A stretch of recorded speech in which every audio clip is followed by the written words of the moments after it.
globe news, the headlines are just bombarding you. They're like, bop, bop, bop, and you're trying to duck and sight, as we would say. Anybody remember doing Dandy Shandy? That's the news. It come at you, this one come at you, and then before you know it, another one is coming, and you're like, oh my God, I can't keep up, I can't keep up, until, as we would say, we sight.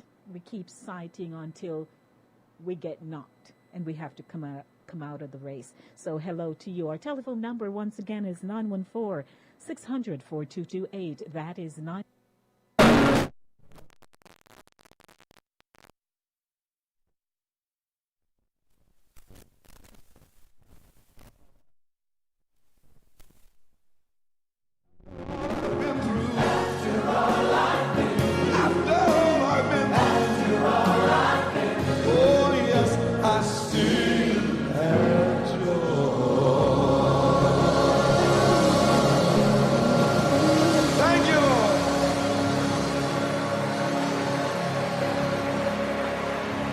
And you can see me. So good evening to you, and you. And share the link with someone. Let them know the show is on Inside the Zone with Lady D. When did the show start? Each week I come on and I say the show started in a particular month, on a particular date, in a particular year, right? So if you remember, give me a call. And I'll be having some giveaways starting soon. So while we're interacting, if something pops in from one of my prospective sponsors, I know that I'll be able to give gifts away, and we'll have a good time. You participate, you get something, and that's how we're going to be rolling here inside the zone. Want to say hi to Ryan and everybody else who have come into the room. Again, I'd like to see you. So share the link with someone and say, hey, Lady D's on. Don't forget to stop on over to my sponsor, Cooler Runnings Jamaican Restaurant, 1802 Nereid Avenue in the Bronx. When you are hungry, come to Cooler Runnings Restaurant, located at 1802 Nereid Avenue, corner of Wickham Avenue in the Bronx. We specialize in the best Jamaican and American cuisine, serving breakfast, lunch, and dinner. We are open 24 hours, 7 days a week. We offer free in-house delivery, minimum $20 purchase, and we also have Uber Eats. We do barbecue Thursdays, fish fry Fridays, and seafood Saturdays. For more information, give us a call for our address and menu, 718-324-7484. Once again, that's 718-324-7484. Cooler Runnings Restaurant, simply the best Jamaican food. Did I say Mondays are great days, especially when I have Chris Whilby on the other end of the line. Good afternoon to you, Chris Whilby. Lady D. Denise Gomez, good afternoon to you. How are you doing, my dear? I am doing well, Masa. How are you? I am fantastic. I am doing well. Nice, nice. It's so nice to hear you, Chris. Ladies and gentlemen, once again, we're here with keeping you in the know with news, happenings, and facts. And as you know how we do, we have to have our little moment before we start off the show. So, Chris, what's going on over in your end of the great United States? I'm nodding and I'm smiling. Mm-hmm. Because Huh? you smile and not smile. Yes, smile and not smile and nod. Yes, Mappy. Yeah, Yes. me just a nod and a smile. You heard that, right? Yeah, oh yeah. Yeah, When I heard the news Mm-hmm. that Volier had passed, I Yeah. was like, boy, it's like it's all of us who is going to face that road at some point or another. Mm-hmm. But when we hear of these kind of news, it just shock you. Yes. And I too was kind of reminiscing on the good old days of Mm-hmm. Oliver at Large, Mm-hmm. and their performance, they were two great icons. Mm-hmm. Oliver is still here with us, Yes. fortunately. Mm-hmm. And I remember the other day when they were doing their video thing. Yes. The video, yeah, I remember them, and I was like, why? We just never know. We just never know when our time is going to come. That is It's right. just a So. sad, sad thing. Mm-hmm.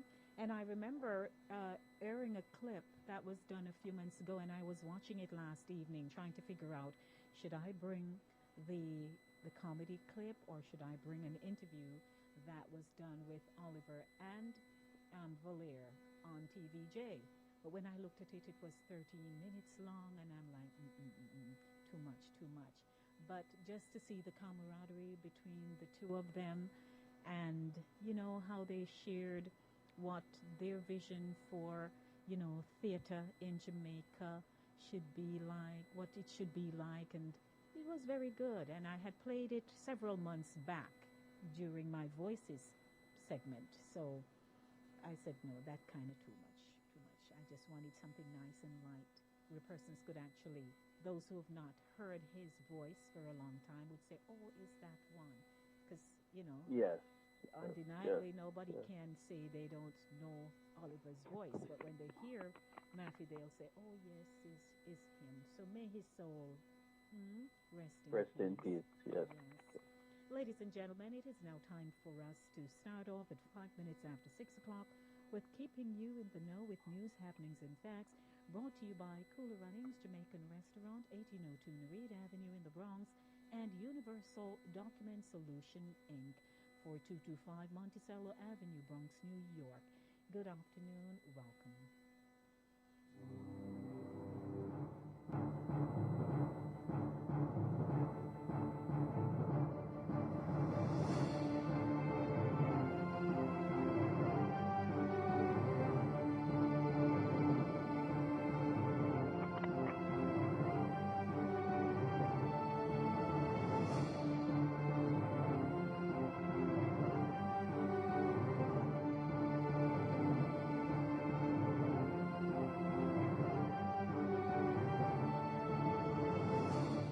This afternoon segment is being carried live on Spice International Gospel Network, Sign FM 88.9, Caribbean Vibes Radio Network, www.caribbeanvibesradio.com, Unity Gospel Radio, unitygospelradio.com. This is Linkage Radio 104.5, 101.7 FM. The show is also broadcast on Inside the Zone, the YouTube channel. Chris Wilby. Yes, Lady D, good afternoon to you and good afternoon to all the listeners and the connecting partners. We start off with news this evening coming from out of Haiti. Haitian authorities have arrested a man they say helped orchestrate the assassination of President Jovenel Moise, the country's police chief announced on Sunday. Moise was killed Wednesday in his Port-au-Prince home in an attack that has shaken a country already rattled by rampant violence and political instability.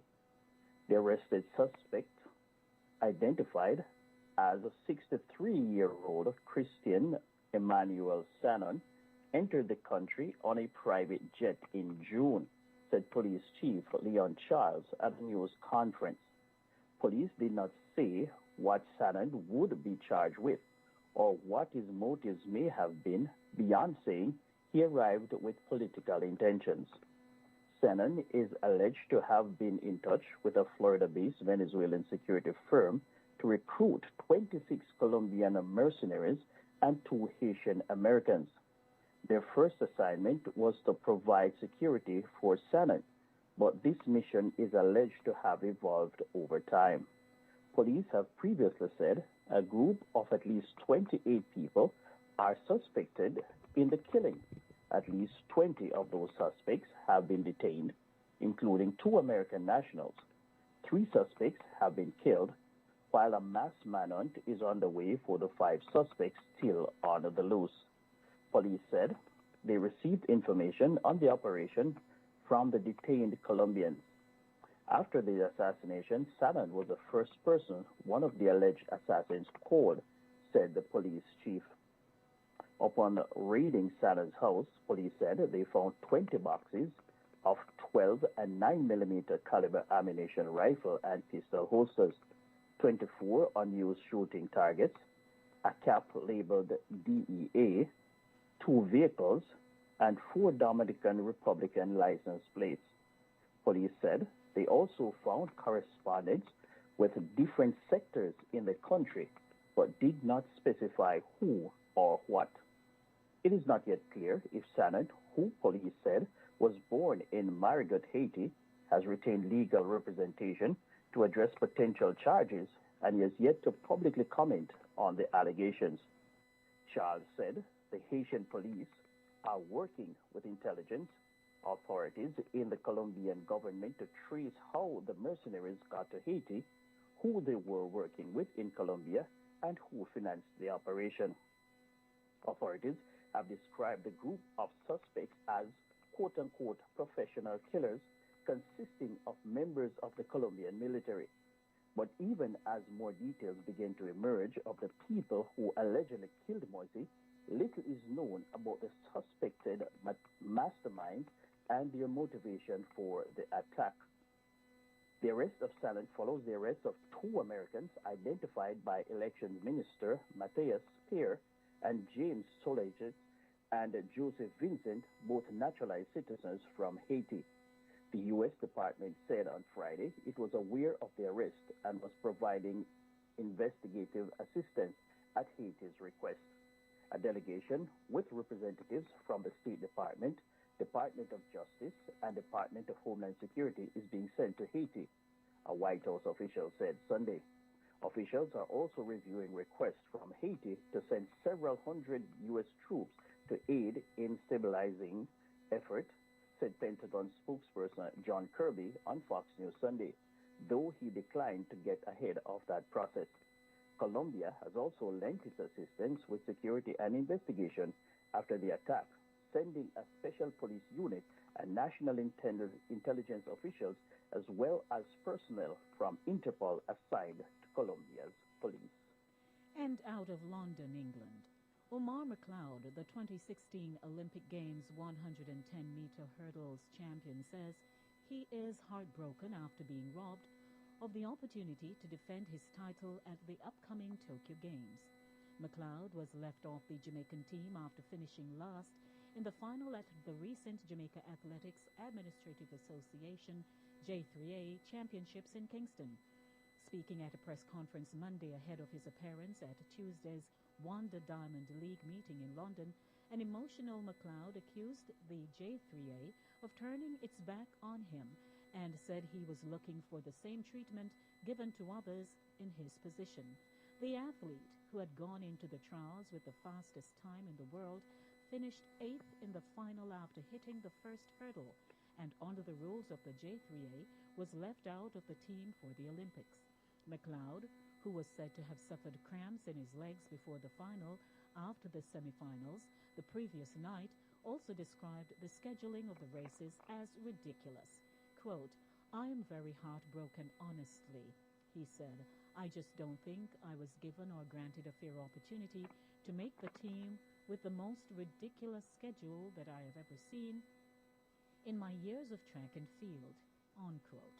McLeod, who has won every title available and holds the Jamaican national record, added, quote, "I have never seen a ridiculous schedule like that where you have the semifinals late in the evening without recovery, and the country was in complete lockdown, so we were unable to get back to the hotel and get food. So my team and I, we did the best we could. We went to a little lounge at the hotel and got some soup and a salad, as that was all they had, and trying to get back to the field at 5 the next morning for a final at 8 a.m. I mean, that is stupid," unquote. He said he was expecting to be treated better by the organizers. Quote, "I mean, you don't treat for an event that has your reigning Olympic champion, you don't treat the event like that. Give me a fair opportunity like everybody else to come and make the team. I didn't have the audacity not to show up at the trials thinking I was obligated to make the team. I went there ready to compete and earn my spot the rightful way, unquote. He told the press conference he suffered the cramps prior to the race. Quote, in the morning I had the most human moment before I had severe cramps before the race.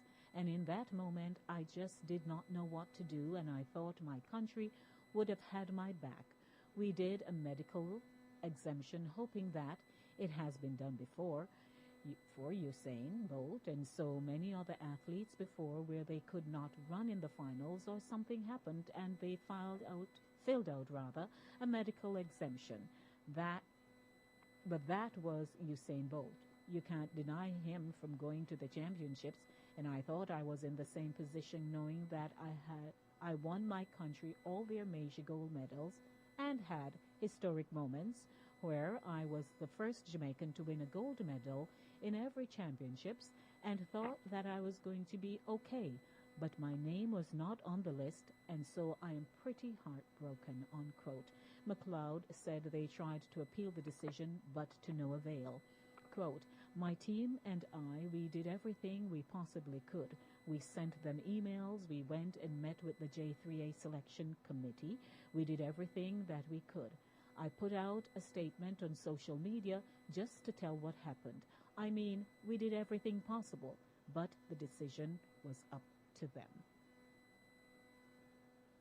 A U.S. Capitol rioter who joined a white supremacist gang while serving a prison sentence for attempted murder pled guilty Monday to a misdemeanor related to the January 6th insurrection. The rioter, Michael Curzio, was sentenced to 6 months in jail but will be released Wednesday because he has been in jail since mid-January and will receive credit for time already served. Mr. Curzio should be sentenced to the 6-month statutory maximum, federal judge Carl Nichols said at a hearing. I am not in a position to be able to impose a longer sentence than that. I think that 6-month sentence is appropriate here. Mr. Curzio will have in 2 days served that entire sentence. Curzio is now the second Capitol rioter to learn his fate. More than a dozen rioters have pled guilty and are awaiting sentencing later this summer and in the fall. It's highly unlikely that other rioters who pled guilty to the same charge will receive the full 6-month maximum sentence. Curzio's case is unique given his attempted murder conviction and the fact that he has been incarcerated while awaiting trial since his arrest on January 14th. Curzio, 35, pled guilty to 1 count of unlawfully protesting inside the Capitol and agreed to pay $500 to repair damages to the complex. This has become the standard plea deal that the Justice Department has offered to many Capitol rioters who didn't act violently. He has been in jail since his arrest on January 14 due to his past criminal history. He previously served time in prison for shooting his ex-girlfriend's new boyfriend in the chest. While behind bars, Curzio joined a white supremacist gang, which he says he did for his own protection. Curzio has previously said he is no longer an active member of the gang. He still has gang-affiliated tattoos, including swastikas and other Nazi symbols. During the virtual court hearing on Monday, Curzio admitted his actions. He said, I'm going to own up. I did parade, demonstrate, and picket inside the Capitol. I can't deny that. You have it on video. I'm not going to contest it. The Justice Department said Curzio was part of a group of rioters that breached the Capitol Visitor Center. Police blocked them from going further, and after they didn't follow their orders to leave, they were arrested. As the hearing wrapped up, Curzio asked to speak and told the judge, I accept responsibility for my actions and what I did. I want to thank you for being fair. The trial of the man accused of killing former Portland East Member of Parliament, Dr. Linvale Bloomfield, was this morning postponed to April 20 next year in the Home Circuit Court in Kingston. The adjournment came after attorney at law Peter Champagny, who is representing Simeon Sutherland, indicated that he had a medical emergency and was unable to proceed today. Sutherland's bail was extended by Justice Leighton Pusey. Sutherland, 20, who is from Buff Bay, Portland, is charged with murder and misprision of felony. Misprision of felony is a crime that occurs when someone knows a felony has been committed but fails to inform the authorities. Sutherland was arrested in 2019 by investigators from the Major Investigation Division, MID, after forensic evidence reportedly linked him to the scene of the crime. Bloomfield was found with multiple stab wounds by an employee at his home in the parish on the morning of February 2, 2019. 2 knives that were recovered at the politician's house, along with a vest that was found in bushes near the premises, were said to be vital evidence in the case and were sent for forensic testing. Sutherland was initially detained on February 13 by MID investigators who have led the probe. During the initial questioning, it was revealed that he admitted to being with Bloomfield several hours prior to the politician's nude body being discovered with stab wounds, but Sutherland reportedly denied knowing anything about the killing.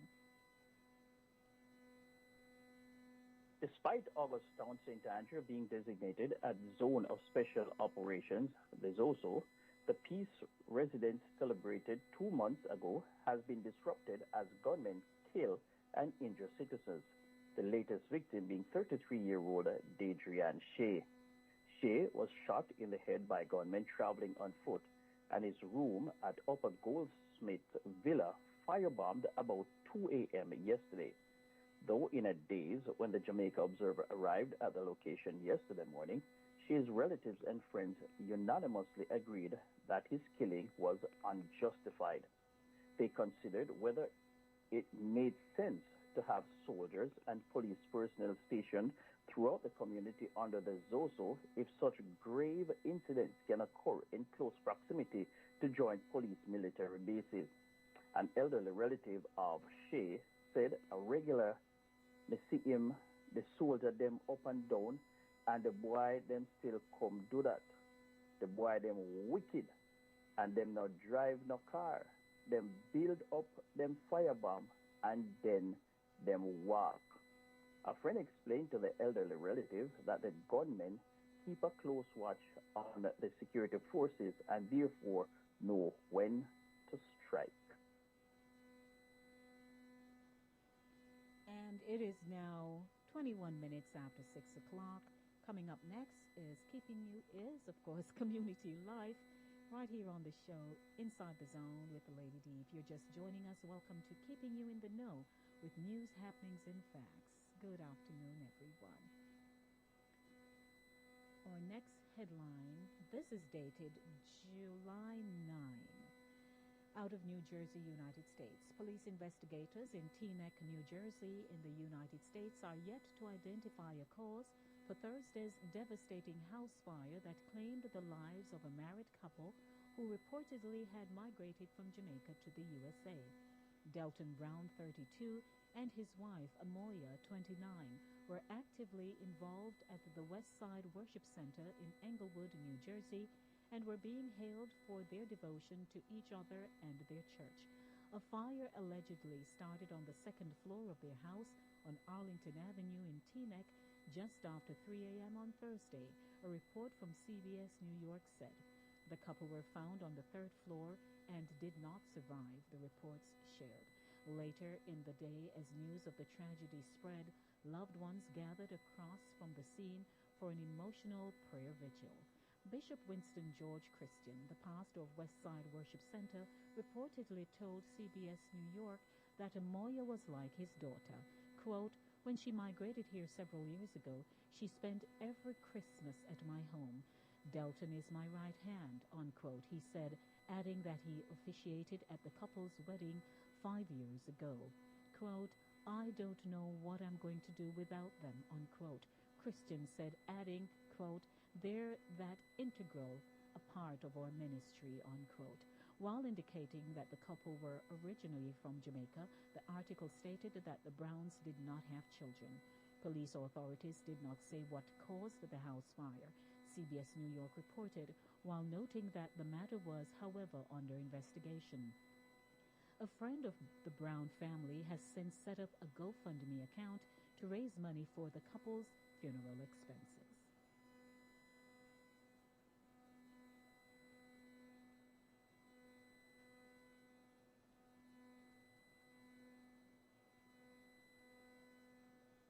Mr. Whilby?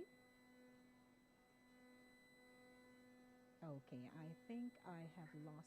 Mr. Whilby, are you there? I am here, Lady D. I'm sorry about that. My mic was muted for that. Finally, coming out of Jamaica. Jamaica plans to ask Britain for compensation for the Atlantic slave trade in the former British colony, a senior government official said under a petition that could seek billions of pounds in reparations. Jamaica was a center of the slave trade, with the Spanish, then the British, forcibly transporting Africans to work on plantations of sugarcane, bananas, and other crops that created fortunes for many of their owners. We're hoping for reparatory justice in all forms that one would expect if they are to really ensure that we get justice from injustices to repair the damages that our ancestors experienced, Oliver Grange, Minister of Sports, Youth and Culture, told Reuters in an interview at the weekend. Our African ancestors were forcibly removed from their home and suffered unparalleled atrocities in Africa to carry out forced labor to the benefit of the British Empire, she added. Redress is well overdue. An estimated 600,000 Africans were shipped to toil in Jamaica, according to the National Library of Jamaica. Seized from Spain by the English in 1655, Jamaica was a British colony until it became independent in 1962. The West Indian country of almost 3 million people is part of the Commonwealth, and the British monarch remains head of state. Britain prohibited trade in slaves in its empire in 1807, but did not formally abolish the practice of slavery until 1834. To compensate slave owners, the British government took out a £20 million loan, a very large sum at the time, and only finished paying off the ensuing interest payments in 2015. The reparations petition is based on a private motion by Jamaica lawmaker Mike Henry, who said it was worth some £7.6 billion, a sum he estimated is roughly equivalent in today's terms to what Britain paid to the slaveholders. I'm asking for the same amount of money to be paid to the slaves that was paid to the slave owners, said Henry, a member of the ruling Jamaica Labour Party. I am doing this because I have fought against this all my life, against chattel slavery, which was dehumanized human life. Grange herself declined to give a figure.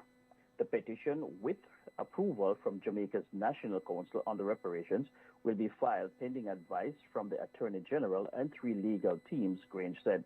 The Attorney General will then send it to Britain's Queen Elizabeth, she added. The initiative follows growing acknowledgement in some quarters of the role played by slavery in generating wealth in Britain, with businesses and seats of learning pledging financial contributions in compensation. They include insurance market Lloyd's of London, pub owner Green King, and the University of Glasgow. The petition also coincides with increasing efforts by some in Jamaica to sever formal ties with the United Kingdom.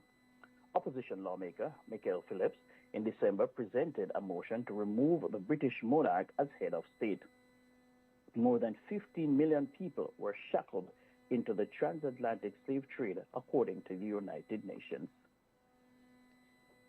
It is now 28 minutes after 6 o'clock.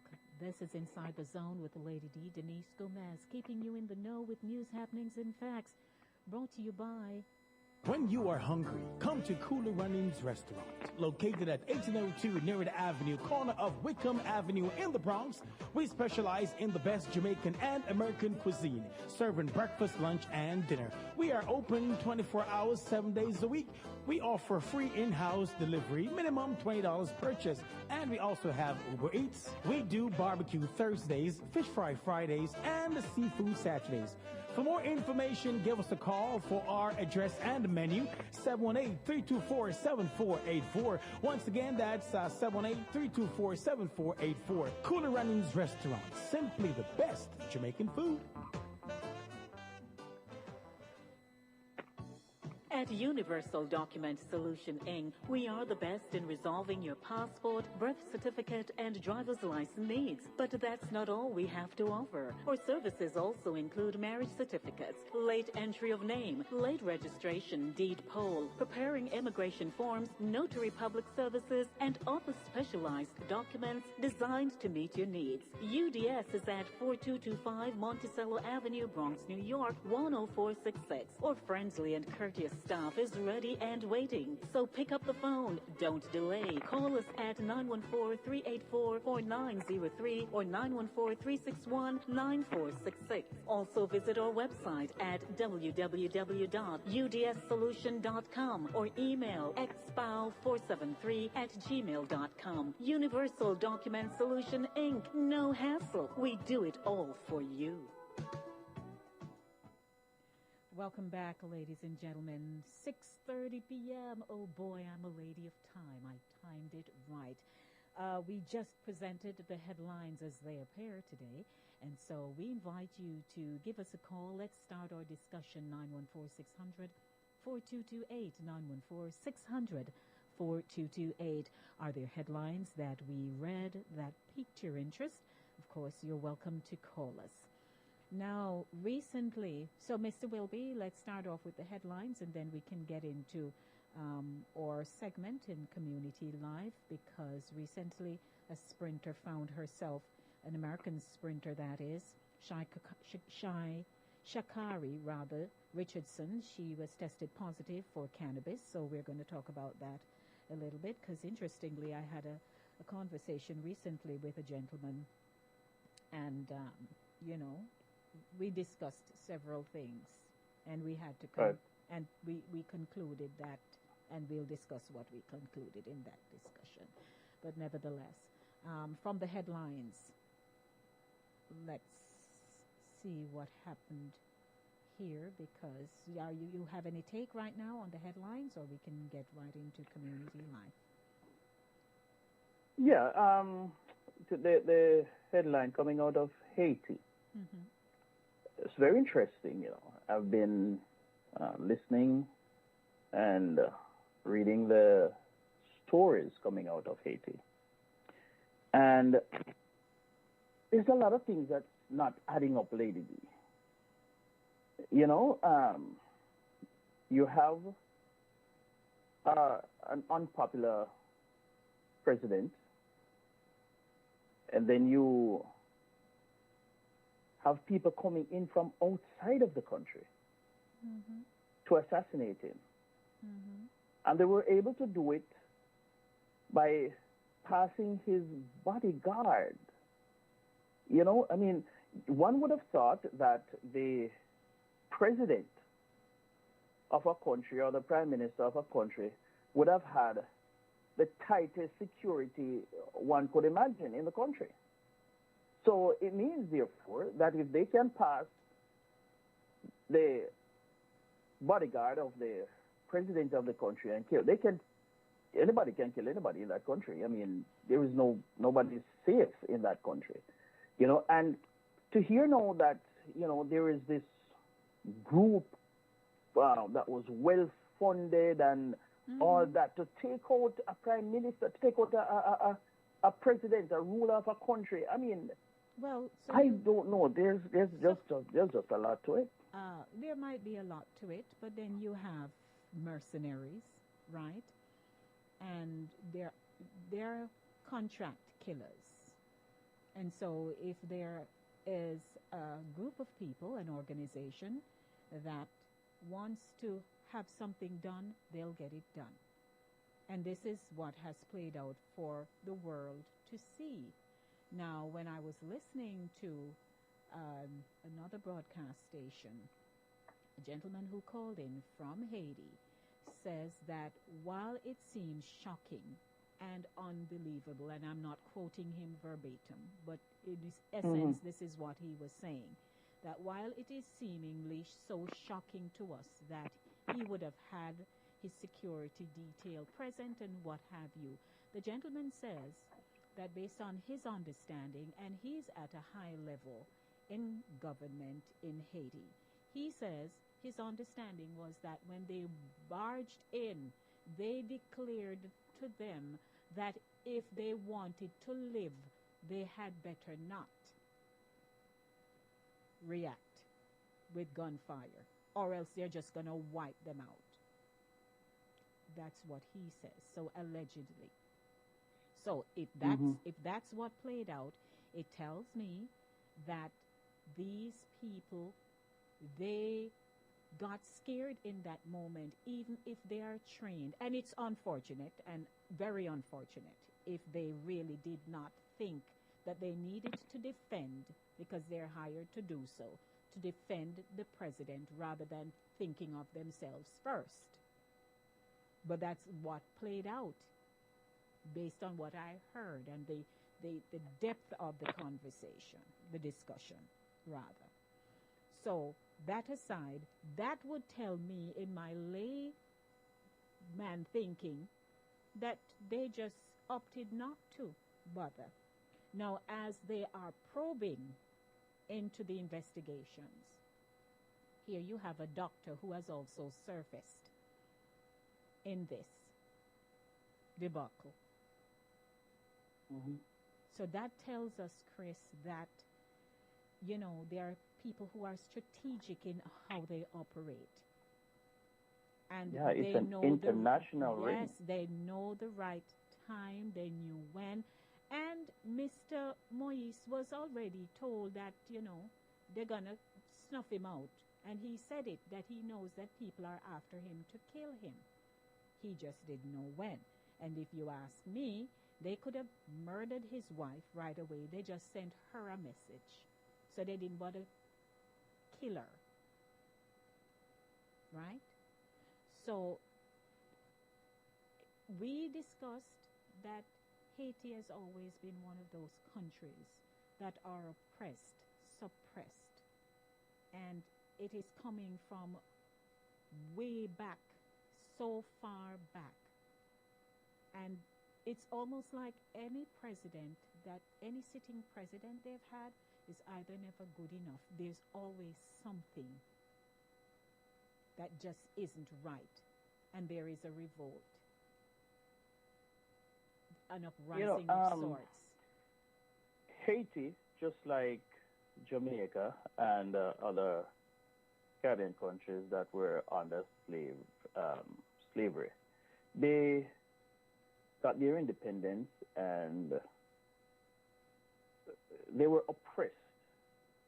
But at the same time, I can remember growing up as a youngster, people used to travel from Jamaica to Haiti to shop. Yes, ma'am. When they The Higglers used to travel to Haiti to buy stuff and come back and sell in Jamaica. Mm-hmm. I think it started changing round about the late 90s. That's when a lot of the real problem started when, Haiti became like a third world country, even for Jamaica. Mm-hmm. Jamaicans stopped going to Haiti to shop and stuff like that, and started looking on Haiti as if Haiti was because the economy kept going down and down and down and down, and there was just no stability. There was just nothing, and they kept with the changing of presidents, whether by coup or by whatever, it was just violence every time, It's really, really sad though. It's rough going for them. Ladies and gentlemen, welcome. How are you? This is keeping you in the know with news, happenings, and facts. Call us 914. Let's start talking. 914-600-4228. 914-600-4228. That was just our recap of one of the headlines presented earlier. Now, most of you are aware that the American sprinter, Sha'Carri Richardson, she was tested positive for cannabis.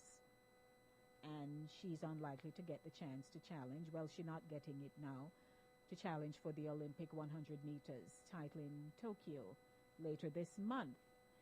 And many people are talking about it. They're saying, Chris, oh, it's just cannabis or ganja. It's not serious. They could have, give her a pass. And, people have their comments. And of course, we ought to have our own comments about things or thoughts about, things when we hear them. But I can tell people that I've had, not personal, 2 encounters of seeing people drink and smoke. 2 persons. I've known people all my life who smoke marijuana and all those things. But I've seen the reaction of someone who drank the tea and someone who smoked it.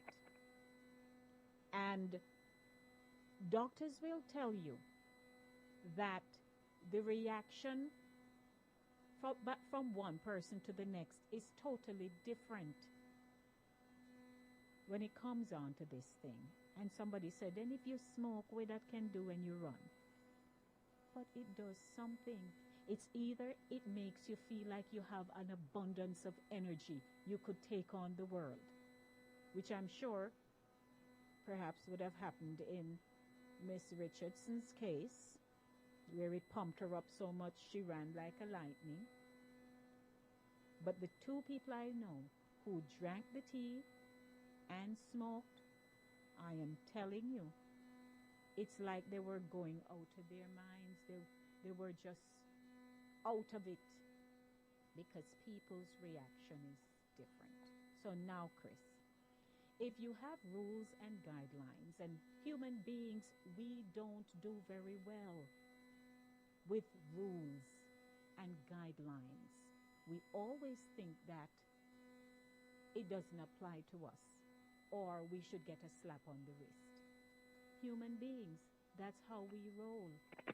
And if you, in this case, they say, do not have any kind of drug, nothing at all. And you go and you smoke up your little thing and come back, and because they are testing them very frequently. So if I know that I have such great prospects to go and represent my country, you think a little we can just stay and wait until me done, maybe? So I don't implicate myself into anything to my demise, which it has turned out to be that of our own. All because we're not disciplined people. We're not disciplined. And to me, that's one of the greatest struggles human beings have. And no matter how they see other people, Chris, being carted off, Yes. pushed out, they're always going to say, oh, I don't think that's going to happen to me. That's not going to catch me, man. That's not for me. Let's take a call, Mr. Whilby. Someone is on the line with us. Welcome to Keeping You in the Know. Good afternoon. Good afternoon, Lady D and Chris. How are you both? Greetings, Pat. Hi, Pat. How are you? I am blessed. I'm blessed. Yes, I'm listening. I'm listening to the news report, and I'm not going to be mean. Some people may not agree with me, but that's an illegal drug.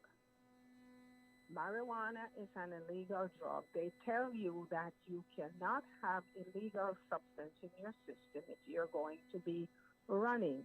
And so she knew what the odds were. Recently, they have legalized carrying a certain amount of marijuana and smoking a certain amount of marijuana. It doesn't necessarily mean that it's a go-ahead for them to people to use that drug. If you are going to be competing in the Olympics, if they allow her to go ahead, they would not be setting a precedent. So they have to make an example. You remember years ago when I think it was Ben Johnson from Canada. I don't forget him. He supposedly had some illegal drug in his system, and they stripped him of his title. award, the title that he had received. And so Carl Lewis have been a very angry and obstinate person when it comes to, having drugs in your system. Now, this has happened to an American, very prospective young woman who would be able, to represent the United States in a very positive way. But now this is a negative against her, and she cannot fight. She can fight, but she's not going to win. Because guess what? They have already made the determination you cannot be smoking weed, marijuana, ganja, whatever it is. Whatever her circumstances were, she said her grandmother passed, something to that effect, and she smoked it to calm her nerves. Oh, phooey. You need something to calm your nerves. She could have gone to the doctor and get whatever it was to help her. But I believe and I agree, with the government in trying to ban her from playing the sport. Number one. Number two, as far as where Haiti is concerned, it's more bigger than you and I. As we had discussed on Thursday, when Haiti gained their independence in 1804, France was determined that they would never be a free country. And they have been paying, oh God, I forgot the word. Haiti have been paying France because France, they're under the assumption that Haiti was trying to kill their folks. So whatever, situation is going on in Haiti is way, way much bigger than you and I. And of course, where the guards who were protecting the president is concerned, it's much, much bigger than you and I. And I don't know if they will be able to get to the bottom of this. But it's just so sad that, foreigners can come into your country and kill your president and just up and try to escape. It's very embarrassing. Yes. It happened in Haiti. It could happen in any of the other Caribbean countries because the president is not going along with your program. You have a program and you wanted him to go along with the program. But let's see how this is going to play out, Lady D. Yes, indeed. Okay. Well, Thank you, Pat. once again, thank you for the platform to be able to express my verbally, exactly how I feel. And like I say, I don't want to hurt anybody's feelings, but that's just my personal opinion. People can agree or they can disagree. Okay, of course. Thank you. Okay, Pat. Thank you. Appreciate it. All right. You're welcome. Definitely. All right. Bye-bye. Okay, bye-bye. Yes, Mr. Whilby, your take. Yes. All right. So, my take on the whole situation is rules are rules, right? Whether or not the drug is legal or illegal, the fact that you are not supposed to have it in your system is, it's just that. You're not supposed to have it in your system. It doesn't matter your circumstances. And as Pat said, if they allowed her to compete, they would be setting a precedent, and then they would have to allow everybody who they would have to disband that ban on marijuana. They would just and so what would the sport become? So that's one way of looking at it. Now, as you say, different people react differently to the use of marijuana, and so I figure more or less that's why they do not want, because they do not want people to have any form of competitive edge over the other person they're competing against. So the best way for everybody is that nobody should have anything in their system. You should perform on your own, and let's say, your own adrenaline help you to win. So I think it's a very disappointing thing for me, because I was cheering for her. I wanted to see her in the competition. I wanted to see, because I think that even with the Jamaicans, if she was in the competition, it would have made the Jamaicans better. And it would have been a very, very exciting competition, Yes. So I am very sad that she is not going to be in the competition, but she will learn. She's still young, so I hope that next time around, she will be Yeah. able to compete and do great things. And this is just a typical example, and it's unfortunate that she has made that statistic. Hmm. But Hmm. you know, what we do, we are accountable for it. Yes, I've learned yes, that the I hard agree. way. I've learned that on my job. Accountability is something that we think, oh, it's a brush off, a chip on the shoulder. But no, accountability dictates to a person that you know you hold what you are given to. You hold something personal to you. You hold the responsibility of what is assigned to you.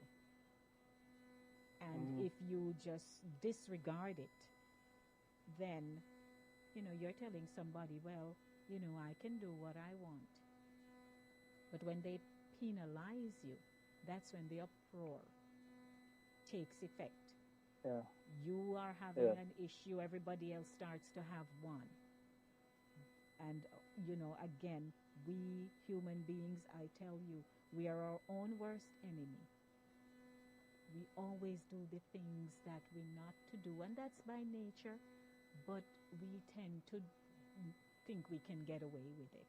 And in this case, they Hmm. decided. I mean, when everything started to unfold about, athletes taking substances and stuff like that, we realized that there were many prior to that unfolding who would have already gone through the gate because they were not testing them, they were not paying close attention to how all these athletes were performing, Chris.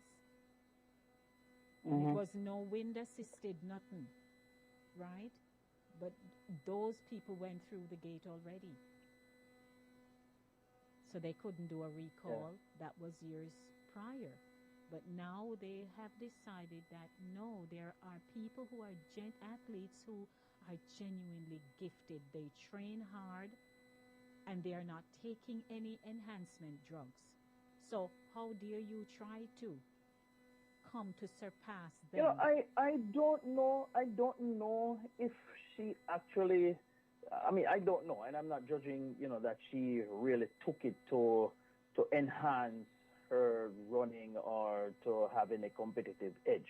I'm not making that allegation, but the fact that it was found in her system, the fact that she knew that she was going to compete, and it's a possibility that they were going to test her, a very, very high possibility.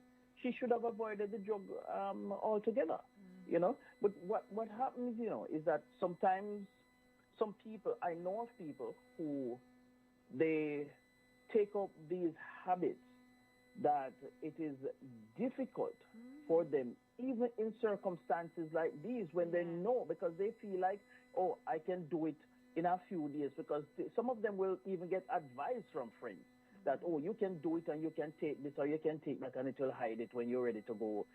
So sometimes it's just ridiculous, stupid advice that they are getting, and some of them just believe that why they can't do without smoking because frankly, they're addicted to the thing, you know. So, as I say, it's very, very unfortunate because I really wanted to see her in the competition. Trust me, Yeah, and she would have it would been have a been a challenge. very interesting Yes, competition. I agree. She would have been a challenge. Oh yeah. She would have been a challenge. 6:53. We're winding down nicely. If you'd like to call us, 914-600-4228. That is 914-600-4228. This is keeping you in the know with news, happenings, and facts here on Inside of the Zone with Lady D. Denise Gomez. We're connecting partners this afternoon, CaribbeanVibesRadio.com, SignRadio.net, and UnityGospelRadio.com. What a wonderful afternoon it's been. It's Monday. I hope those of you who are tuning in to my YouTube channel. Don't forget to share with someone and say, hey, subscribe, and you'll catch the show with Lady D. Pat just wants to remind us, and yes, Pat, I had Googled quickly, but I didn't mention it. But yes, she says, Lady D, the word I tried to remember is repatriations. France forced Haiti to pay Oh, yeah. 100 Yes, years yes. of repatriations for daring to kill their colonizers. Yes, France, Britain. Yeah, Yeah. it's a very, very sad thing. And this is why these countries need reparations. I read the article where Jamaica is asking for reparation. And some people, even some Jamaicans, do not believe in reparations. And I don't understand why. Because these people, England, France, and all of those, they benefited from slave labor big time. Yes. That they were able to pass on to their generations, and that is why you have this disparity between the races, because the white people, put it that way, they benefit. Their foreparents benefited from slavery. They were able to pass on the wealth to their succeeding generations, while our foreparents did not have anything. No. We had to pay. We had to pay them Yeah. because we decided that we wanted to be freed. So they say they lost. They lost their property because that's what we were. They lost their property. So and that is what happened to Haiti. They had to pay France millions and millions of dollars because, according to France, they lost their property, and that's what happened. So we need reparation. Can you imagine that, though? The evil of slavery, boy. It's a very, very that's why some people, they get so worked up, and it becomes a very heated and contentious even situation when people start delving into the depth of history and how brutal, slave masters were. And that is why some people do not want to talk about history. Yeah. They want us to pretend as if this never happened. They do not want certain things to be taught in schools. Yes. They want to whitewash history. They want to pretend as if all was hunky-dory. It was not. And the people are still feeling the effects of slavery until today. Absolutely. We have a call. Let's take it. We have 3 minutes to go. Good afternoon. Welcome. Yeah, I'm just going to quickly say, if the French is responsible for the demise of this president and the instability of Haiti, they will be made to pay. They are in control of 14 countries in Africa through all kinds of devious means. And if they continue to think that they'll be abusive to our people, they will pay. And we have a song for them. We have the Bob Marley song, "We will chase those crazy baldheads right out of town." That's my piece. Thank you. Thank you, sir. All right. Thank you, sir. Okay. Okay. Thank you for calling. 2 minutes to 7 o'clock. Mr. Whilby, it's time for us to bring the curtain down. Yes, Lady D. Very interesting show once again, and I want to thank all the callers for their participation, and we look forward to continuing the dialogue as we continue to find positive influences and change coming from all over the globe. We look forward to being back here next week, same time, same place. Do it all over again. Have a wonderful evening. Thank you. All righty, ladies and gentlemen, this has been another edition of Keeping You in the Know with News, Happenings, and Facts, brought to you by Universal Document Solution. At Universal Document Solution Inc., we are the best in resolving your passport, birth certificate, and driver's license needs. But that's not all we have to offer. Our services also include marriage certificates, late entry of name, late registration, deed poll, preparing immigration forms, notary public services, and other specialized documents designed to meet your needs. UDS is at 4225 Monticello Avenue, Bronx, New York, 10466. Our friendly and courteous staff is ready and waiting. So pick up the phone. Don't delay. Call us at 914-384-4903 or 914-361-9466. Also visit our website at www.udssolution.com or email expow473@gmail.com. Universal Document Solution Inc. No hassle. We do it all for you. When you are hungry, come to Cooler Runnings Restaurant.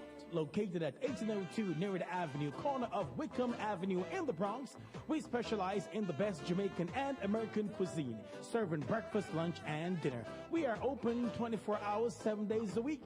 We offer free in-house delivery, minimum $20 purchase, and we also have Uber Eats. We do barbecue Thursdays, fish fry Fridays, and seafood Saturdays. For more information, give us a call for our address and menu, 718-324-7484. Once again, that's 718-324-7484. Cooler Runnings Restaurant, simply the best Jamaican food. I'm always so happy when I'm here on a Monday and a Thursday. Thank you so much for tuning in to Inside of the Zone with the Lady D, Denise Gomez. The show started June 5, 2008, and I'm still here. Thank you so much for tuning in on my YouTube channel, Inside of the Zone with Lady D. Don't forget to subscribe and share with someone you know. I am looking forward to be back on Thursday with Center Stage, the platform where voices are heard and people connect. I hope you know where your children are, and I hope you're well. God bless and keep you, everyone. As always, love yourselves, love your children, and remember, in everything you do, it is the will of God concerning your life. A lot of love and blessings to you. I am out of here.